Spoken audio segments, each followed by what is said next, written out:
Olá, para você que está desperto, para você que está despertando, gravando aqui mais uma vez na minha pequena floresta improvisada, mas não é floresta amazônica, tá? Porque eu prefiro a Mata Atlântica, então é minha pequena Mata Atlântica improvisada aqui.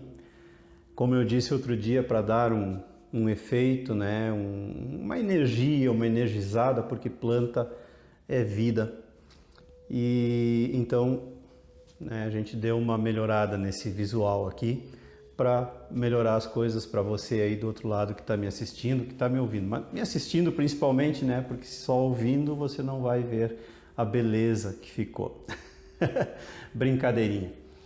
E os últimos dias têm servido bastante para muito aprendizado, para muita meditação, para muita reflexão.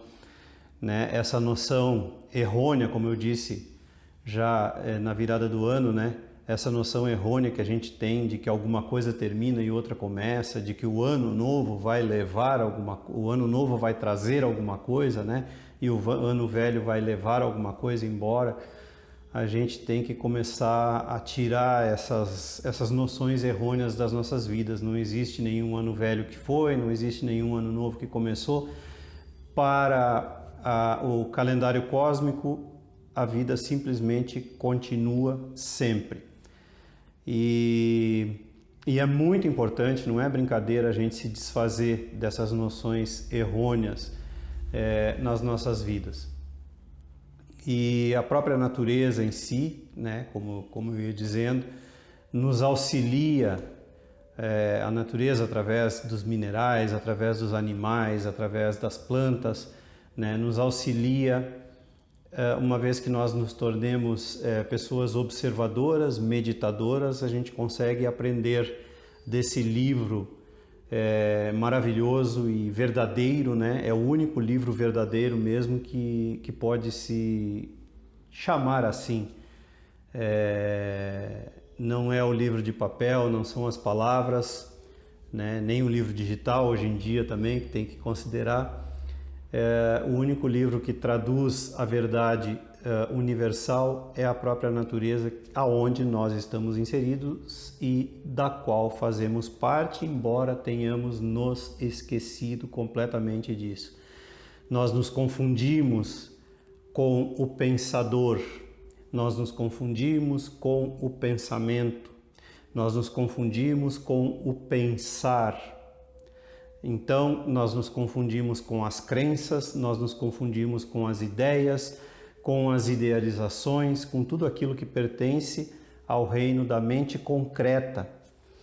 E não é exagero dizer, e isso eu sei que é uma coisa muito difícil para a grande maioria aceitar, ao menos por enquanto, de que os pensamentos, nenhum pensamento é real, nenhum pensamento é verdadeiro, e nenhum pensamento é verdade. É difícil, é preciso que... Aliás, é um dos principais fatores, né, que demonstram o quanto despertos nós estamos, que vem junto com o despertar, é o fato da gente se desvincular e se desidentificar dos pensamentos. Quando você desperta de verdade é quando você percebe que você não é o pensamento. Você não é a voz que está na sua cabeça constantemente falando e sentindo também, né? Quando eu falo de pensamento, o pessoal que me acompanha já sabe disso, mas é sempre bom reforçar que eu estou falando da mente. Então a mente é um conjunto, não tem como você dizer isso é pensamento, isso é emoção. Pensamento e emoção são a mesma coisa, é o que a gente costuma chamar de mente. Pensamento, emoção e sentimento, né? E os traumas também que estão aí guardadinhos no nosso inconsciente, no nosso subconsciente também. É isso que a gente chama de mente. Então, quando eu falo pensamento, o pensamento e a emoção estão sempre interligados, porque um pensamento cria uma emoção, que cria um pensamento, que cria uma emoção, num ciclo sem fim, até que o ser desperte. Se você ainda é refém dos pensamentos, não dá para se dizer que está desperto, e aliás é uma coisa muito relativa, né? Porque Quem é que diz que está desperto? Se não é o próprio pensamento, se não é a própria mente, se não é o próprio ego.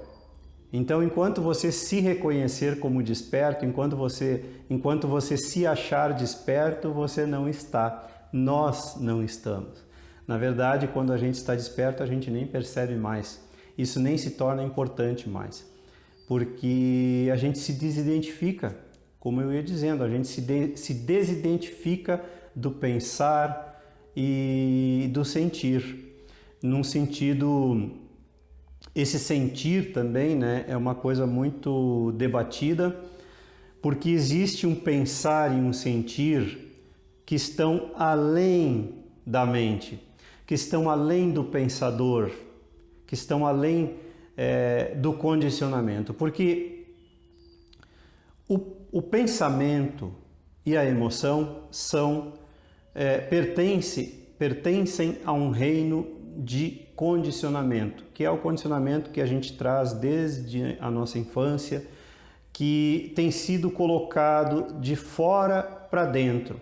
Esse condicionamento é a sociedade dentro de nós, são os nossos pais dentro de nós, são os nossos irmãos, são os nossos amigos, é a religião, né? A igreja, o templo, é o sistema falando, gritando em torno de nós. Então, muitas pessoas levam uma vida inteira identificados com essa coisa exterior que a gente chama de mente, que a gente chama de pensamentos e emoções.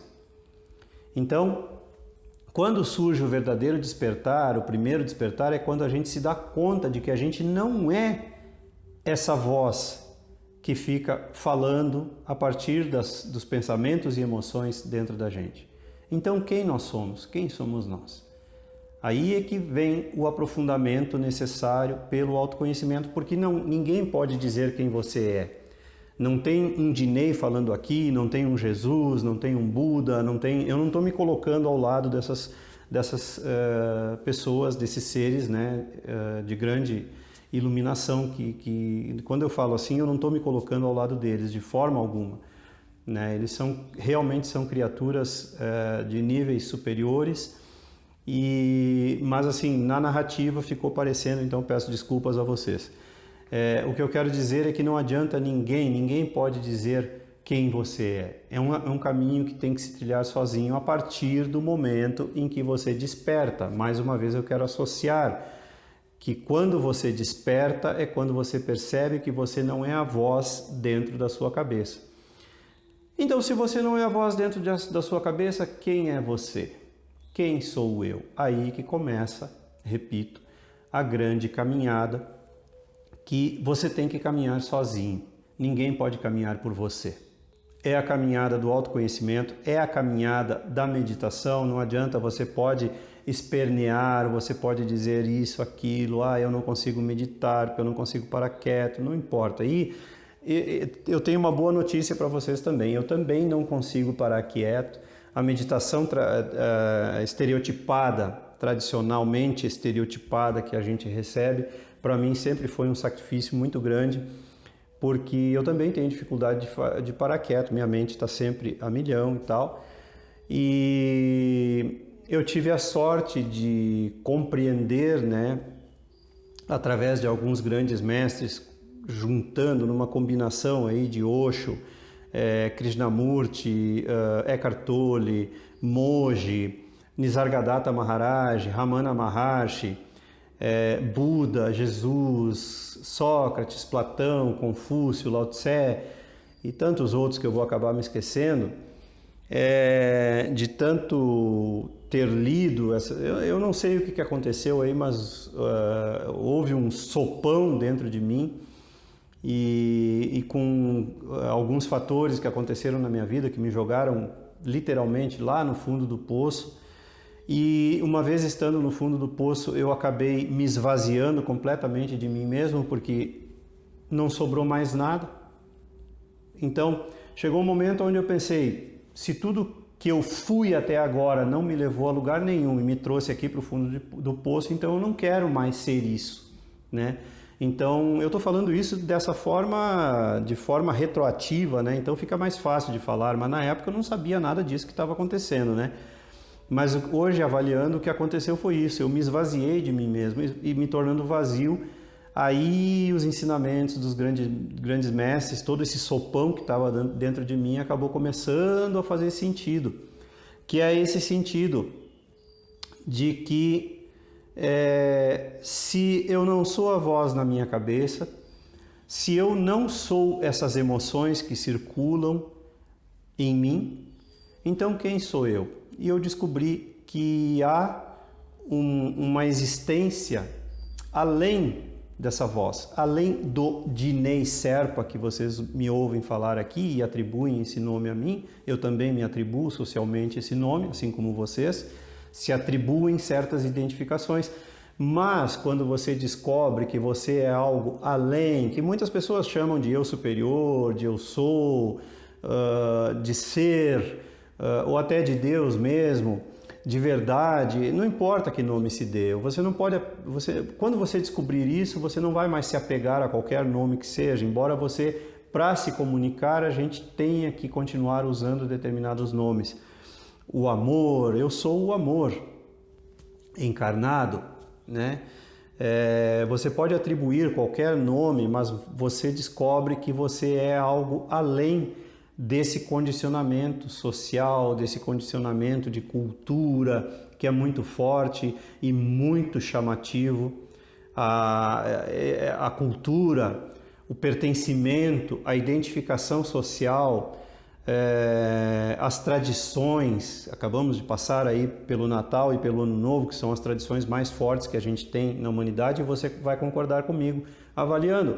São muito fortes, são muito apelativas, quando a gente tenta sair delas e quando vê a gente está enredado, porque o mundo funciona assim, o sistema funciona assim, milenarmente, não fomos nós que criamos, não foi criado aí na nossa geração, é muito anterior a nós próprios, então se torna bastante difícil de conseguir fugir do magnetismo da cultura, do magnetismo da tradição, do magnetismo do senso comum.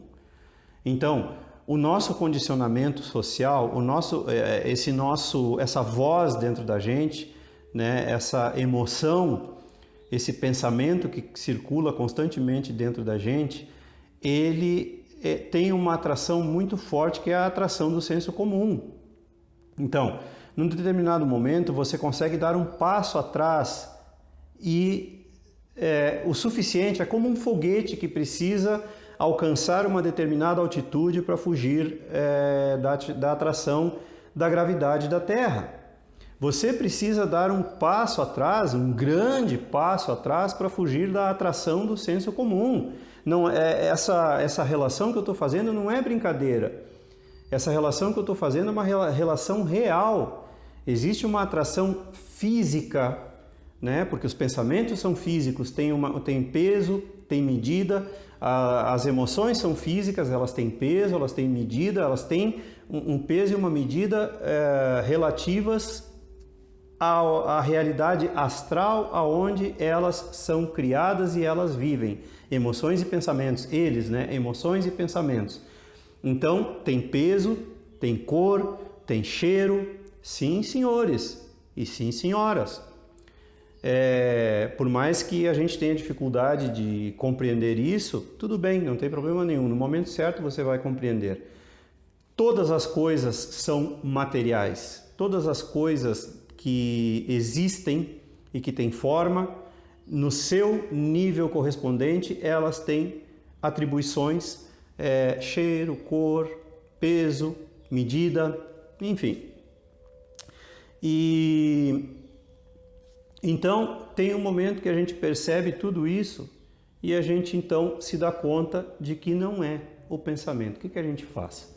A gente consegue, né? Não é num passe de mágica, porque exige esforço, assim como o foguete exige, né, uma grande quantidade de um combustível muito potente e consome 80%, 90% desse combustível para conseguir chegar numa altitude, né, aonde ela possa se desvincular e aí usar a própria a própria natureza daquele ambiente, né, onde ela não consome mais combustível para chegar aonde ela chegou, mas não interessa, ela precisou usar toda a força.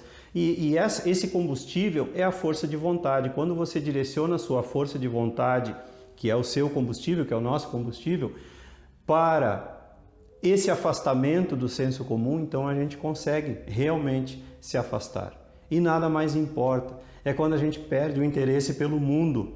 Quando a gente perde, e aí muitas pessoas acham estranho, muitas pessoas nos atribuem, né? Atribuem também aos mestres, aos mestres espirituais, como Jesus mesmo dizia, meu reino não é deste mundo, porque o reino aonde a gente passa a pertencer na medida em que a gente desperta, né? Não é mais o reino do mundo. O mundo perde a sua atração, literalmente falando, o mundo perde a sua atração sobre nós. Por mais que o nosso corpo físico ainda tenha atribuições e viva no mundo, mas psicologicamente a gente não pertence mais ao mundo. E as pessoas que continuam pertencendo ao mundo acham isso muito estranho e nos dão nomes muito estranhos, né? Como loucos, como doidos, varridos, né? Enfim. Mas isso depende de cada um, porque quem está do outro lado é mais ou menos assim. Quem está do outro lado e já alcançou, conseguiu se afastar do senso comum, é como se estivesse orbitando, como se fosse um satélite orbitando na Terra e realmente já não usa mais combustível físico, né? E a gente fica orbitando, mas de certa forma a gente fica preso à Terra porque a gente tem também um peso real que nos deixa presos à Terra. Então é como se nós fôssemos balões, né, ainda amarrados de uma forma física à Terra, mas a gente está lá em cima, e estando lá em cima a gente enxerga muitas coisas de um ângulo, né, de uma altitude privilegiada. E quando a gente tenta descer um pouquinho para traduzir tudo que a gente vê lá em cima para as pessoas aqui embaixo, a gente não consegue mais encontrar palavras que traduzam tudo isso. É uma coisa muito louca. E com relação a isso, eu não estou falando, você não precisa usar nada que altere a sua consciência. A única coisa que você precisa mesmo é aprender a meditar e se conhecer profundamente. Aprendendo a meditar, a meditação é aquela que eu estava falando, né? Tornando-se uma pessoa observadora e presente, né? Você acaba passando, depois de um período, você acaba passando a viver dessa forma, sem precisar de nenhum psicotrópico, nenhum medicamento, né, que altere a sua consciência, nada disso. Simplesmente é você consigo mesmo, a partir do autoconhecimento e da meditação. E aí você descobre que você não é o pensamento e você não é a emoção. Você é algo mais. E vale a pena seguir em busca disso. Então, quando você desperta, é quando você percebe que você não é o pensamento e não é a emoção. Então, quem você é? Vai em busca disso. Vale a pena. E era isso. Se você gostou, curta e se inscreva no canal. Não esqueça de ativar aí o sininho para receber as notificações e as novidades diárias. Contribua com o canal. A sua contribuição é muito importante, isso não é brincadeira. E compartilhe e divulgue os vídeos com seus amigos e aqueles que você gosta. Um grande abraço e até sempre!